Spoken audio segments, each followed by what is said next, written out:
Hola, buen vida a todos, and this is the part 4 of our topic all about pageant. And if you have not seen the part 1, 2, and 3, please check them out. It's better luck next time.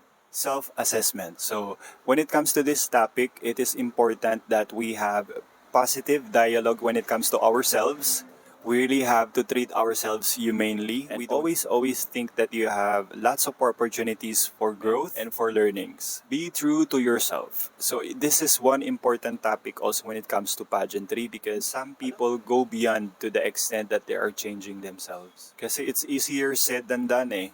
Many people will claim that they are good people pero hindi naman consistent sa kilos. Some people will claim that they are good at this and that pero when it comes to execution, sablay. And dito napapasok yung topic ng better luck next time and be true to yourself. Please, if you want to grieve, then grieve. If hindi ka nanalo, it's fine that you will feel bad. It's fine na iisipin mo, saan ba ako nagkulang? It's fine na iisipin mo, mali ba yung mga judges? It's really valid kung ano man yung mga questions na meron ka sa mind mo. But please, after that, don't dwell on them for too long. Ito, not the end of the world. Yung mga nangyayari sa atin sa buhay, they are not set in stone. Maturity and ripeness. Yes. So let's be honest, there are pageants that are really looking for individuals or winners who are already ripe or the embodiment of what the organization is standing for. Because some of us still might be naive. Or meron siguro sasali ng national pageant pero mukhang sasali sa intrams. So this is our last topic. It is pageant enthusiast.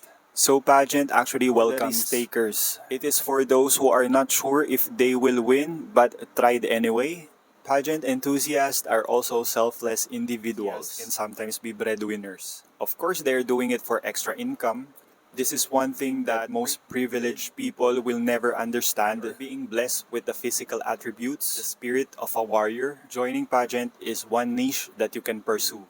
And lastly and most importantly, pageant enthusiasts are humans with both sides. Because some people will trigger you, some people will push your button, some can actually use your reaction against you. You were actually expected to be the good one, but when you state your boundaries, they will look at you otherwise. So in general, joining pageant is actually not about perfection. It's about being human and we can actually achieve the ultimate beauty that we can hope for. All the positivity that we humans possess. Sometimes we just need to rest, to reset. Some of us need to undergo tough love. And just like that one popular song, you cannot win at everything, but you can try.